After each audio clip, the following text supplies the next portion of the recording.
Hari ini kita akan membahas tentang lapisan sosial, sebuah kenyataan paling kejam di dunia ini. Kalau kamu bukan bagian dari lingkaran mereka, tak peduli seberapa hebat dirimu, kamu tetap tidak akan bisa masuk.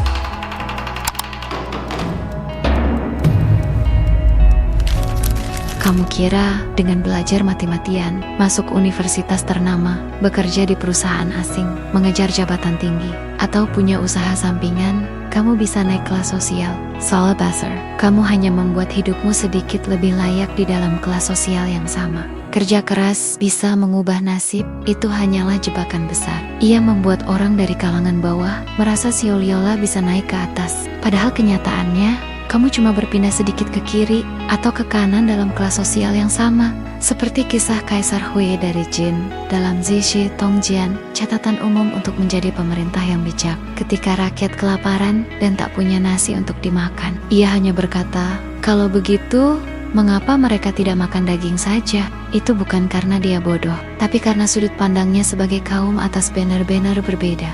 Ia tak akan pernah mengerti penderitaanmu dan juga tidak tertarik untuk mengerti. Kekuatan antar kelas sosial bukan soal kemampuan. Dulu istilah Shinong Gongsheng, kaum cendekia, petani, pengrajin, pedagang, tampak seperti pembagian profesi. Padahal sebenarnya itu adalah pembagian berdasarkan darah dan keturunan. Dalam sisi Tongjian juga disebutkan, pada akhir dinasti Han Timur, Cao Cao meneriakan memilih pejabat berdasarkan kemampuan. Terlihat seolah-olah sangat terbuka. Namun, pada kenyataannya, ia hanya mengganti kelompok orangnya sendiri. Orang-orang yang direkomendasikan tetap berasal dari keluarga bangsawan lama, yang memiliki ikatan darah dan kepentingan dengan kalangan atas. Yang disebut pendidikan elit pada dasarnya hanyalah saringan untuk memastikan siapa yang tergolong dalam kelompok mereka. Kamu kira masuk universitas ternama bisa membuatmu naik kelas, padahal kamu hanya akan menjadi bahan obrolan mereka di meja makan. Kamu berjuang mati-matian untuk masuk, tapi bagi mereka,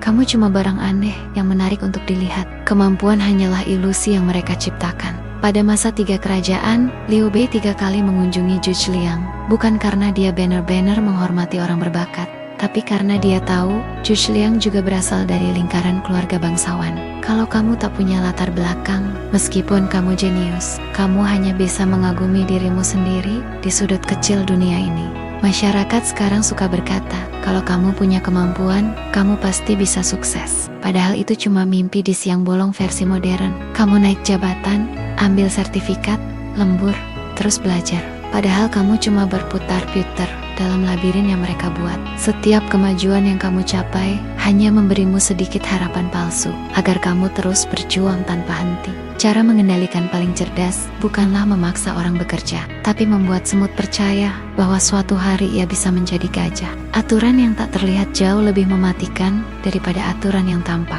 Di dinasti Tang, sistem ujian negara tampak adil.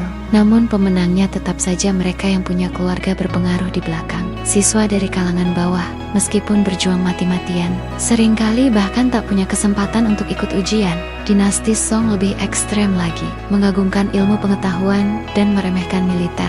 Membuat satu-satunya jalan untuk mengubah nasib hanyalah melalui ujian. Tapi yang bisa belajar adalah mereka yang keluarganya sudah berpendidikan selama beberapa generasi, memiliki lingkungan dan modal sejak lahir. Kamu belajar siang malam selama 10 tahun hanya untuk mengejar apa yang sudah mereka miliki sejak lahir. Mereka bukan tidak melihat bakatmu, tapi bakatmu tidak cukup berharga untuk mereka akui. Jalan yang benar bukanlah memaksa masuk ke lingkaran mereka, melainkan membangun lingkaranmu sendiri. Kita harus sadar, permainan ini bukan karena kamu tidak bisa menang, tetapi karena namamu bahkan tidak ada dalam daftar pemain. Kalau mau keluar dari sistem itu, jangan berharap mereka akan membukakan pintu. Gunakan seluruh energimu untuk mengembangkan nilai dirimu sendiri. Kumpulkan sumber daya, bangun reputasi, perluas pengaruh dalam lingkaranmu sendiri. Kenaikan kelas sosial sejati adalah ketika kamu sudah tahu betapa kejamnya aturan dunia, namun tetap bisa menjaga martabat dan ketenangan dalam hatimu. Seperti kata Fan Zhongyan dari dinasti Song Utara, kalau tidak bisa jadi Perdana Menteri yang baik, jadilah tabib yang baik. Itu bukan berarti menyerah, melainkan hidup dengan cara yang bermartabat dari sudut pandang lain. kamu mungkin bukan bagian dari lingkaran mereka, tapi kamu tetap bisa menjadi tokoh utama di dunia milikmu sendiri. Dinding antar kelas sosial tidak mudah ditembus hanya dengan kemampuan pribadi. Seringkali, kerja keras hanya membuatmu bergerak sedikit dalam kelas yang sama. Namun, itu bukan berarti kita harus menyerah. Kuncinya adalah menyadari realitas. Berhenti memaksakan diri untuk masuk ke lingkaran orang lain, dan mulai membangun wilayahmu sendiri. Hidup dengan nilai dan martabat yang kamu ciptakan sendiri. Dan jika kamu ingin memahami lebih dalam tentang aturan kelas sosial dan kompleksitas sifat manusia, maka Sisi Tongjian adalah buku yang sangat layak untuk dipelajari. Dengan cakupan sejarah yang luas, buku ini mencatat nekteronia kekuasaan dari zaman Zhou hingga 5 dinasti. Berisi banyak kebijaksanaan tentang kekuasaan, kelas sosial, dan pergulatan manusia.